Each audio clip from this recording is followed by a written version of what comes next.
Quinshon Judkins remains the only unsigned rookie.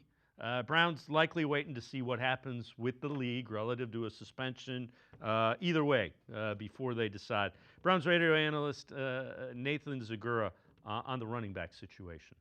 I think the Browns, you've got kind of what I would call your explosive backs locked up, right? With Jerome Ford, with Dylan Sampson, and even Pierre Strong. We saw the burst from him on that 54-yard run last week.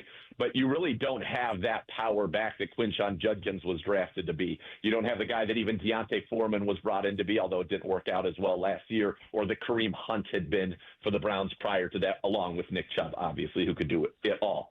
So I think that's the market they could be looking in. I know they like Amani Marshall a lot. I think the question is, do we like Amani Marshall enough to go into week one with him being our bigger back? And so I think that if the Browns are in the market for a running back, it would be a bigger back. And my guess is it would skew more towards a veteran than a younger player. But I don't think they're looking to necessarily, certainly not break the bank. Obviously, you want to get Quinshon Judkins in here, and that is the role that he was drafted for very early in this draft.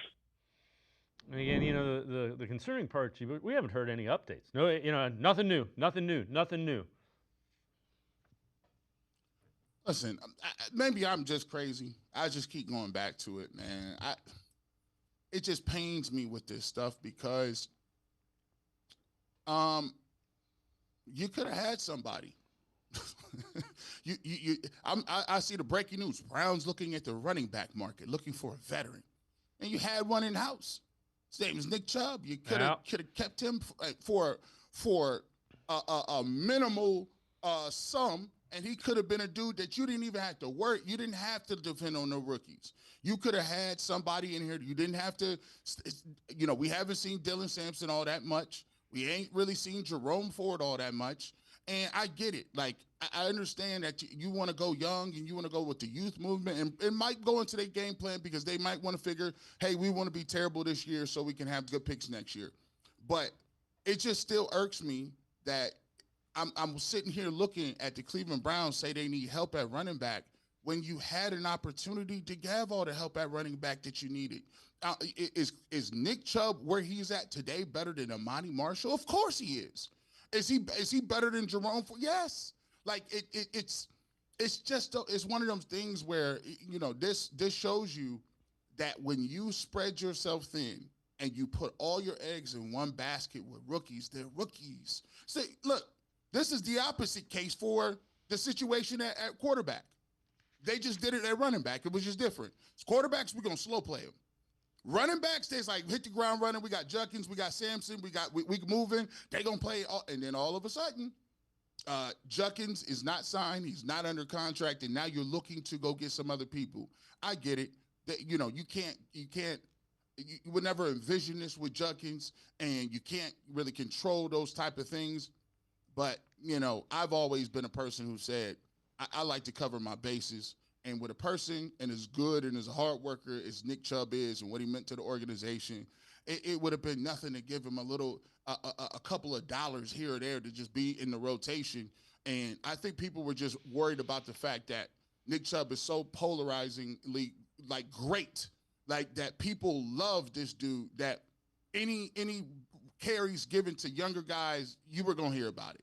So I think that which it shouldn't even be like that, but I'm just saying, they're already dealing with a firestorm where, hey, if they're not playing well, people want to see Shedeur Sanders play.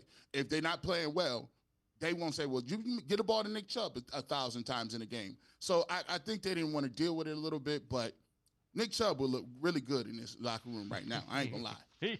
Yeah, he would. And you know what? You laugh, we kind of laugh. We've talked about this. The worst thing when you're in a position of leadership is the failure to imagine. So the failure to imagine what has happened in the running back room is why you are right now. It's just tough because, for me, I know this is transactional a little bit. I know it is. But come on, man. Like, I never assumed in a world where it would be like, hey, it's Nick Chubb. Like, for me, I would have to give that man another opportunity. Just see what he can do. I gotta give you a fair one. For what? Listen, you know what? I owe you that. I owe you the ability to go out to train one time in the off season, get back to where you were, and to leave on your own 2 feet and on your own merit. So I mean, for them to not even meet with him and just be like, yeah, we're gonna go in the draft. Yeah, the Steelers don't do that type of stuff. Ravens don't be doing that. I just want the Cleveland Browns to get to a point where there's some sort of I don't know, some sort of a continuity, some sort of culture where that I don't know why Bernie Kosar. I just found this out. I don't even know why Bernie Kosar is not in the Ring of Fame. How is that possible? How? I didn't even know that. I said, this stuff, I'm sorry, but I'm like, come on, you got to take care of your guys. You got to take care of them, man.